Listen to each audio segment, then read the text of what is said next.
Netflix releases 142-page Kpop Demon Hunters digital art of book, physical edition coming in early 2026, exclusive. Netflix is offering the legions of fans of its breakout hit Kpop Demon Hunters a deep dive into the film's creative DNA, and has given Cartoon Brew early access to the digital version of the film's expansive new art of book. Published by Nucleus in collaboration with Netflix, pre-orders of the art of Kpop Demon Hunters will go live on www.gallerynucleus.com on January 1, 2026, and fulfillment will begin 1 month later on February 1. To access the digital version, click the image below.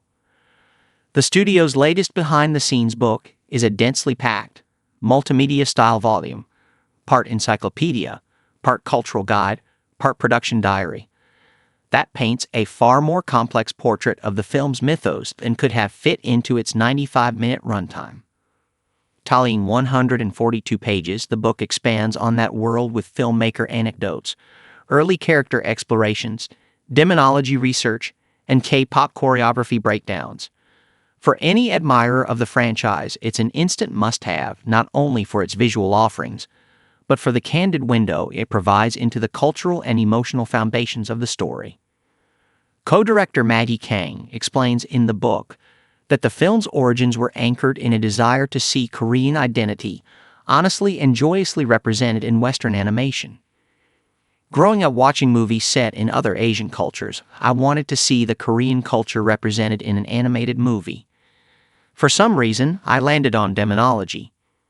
I thought about how the Jusum Saja, Grim Reapers in Korean mythology, was such an iconic image from my childhood, and thought of demons naturally led to demon hunters.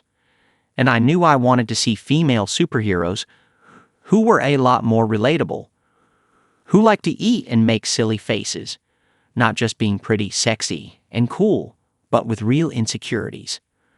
That blend of sincerity and irreverence, mythological wrapped in the electric energy of a K-pop music video, is a recurring theme throughout the book. It reveals how the team approached the movie not as a parody of pop stardom, but as a genuine tribute to the power of Korean pop culture as both a local and global force.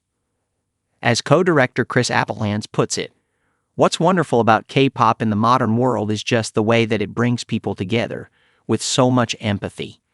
It crosses all boundaries, all cultural borders. For you is to come up with a mythology that taps into the truth of what this music does feels powerful." The character breakdowns are similarly multi-layered, going far beyond what is seen and heard in the film. Of developing the film's protagonist, Rumi, Applehands explains, "You're going to have parts of yourself that maybe you wish you didn't have, or thoughts that you wish you didn't think," he writes. "And those things can consume you, and they can turn you into a worse version of yourself. Or they can actually make you stronger." This focus on the vulnerabilities behind the glamour reinforces one of the film's core themes. Beneath the makeup, the fandom, the stage personas, these girls are still learning who they are, and what powers they can, and are willing to wield. Character designer Scott Watanabe provides another highlight in a section devoted to the film's heartthrob antagonist Jinno. Beyond the predictably charming concept art, Watanabe describes the challenge of designing a character who feels simultaneously authentic to the K-pop aesthetic and grounded within the story's supernatural stakes. The challenge was defining what hot meant in a way that felt accessible, while staying true to the world of K-pop, he explains. Jinnu's design had to live in two worlds. How much of a bad boy could he be? And how much of that soda pop cuteness could still come through? Across the book, production notes, environment keys, costume boards, and mythology diagrams reveal the staggering amount of research behind the film's hybrid world. From Seoul streetwear to ancestral weaponry, to the unique characteristics of real K-pop choreography, nearly every frame of K-pop Demon Hunters is shown to be the result of careful and considered cultural research. If the film introduces audiences to its bright, demon-filled universe, the art of book fully unpacks it.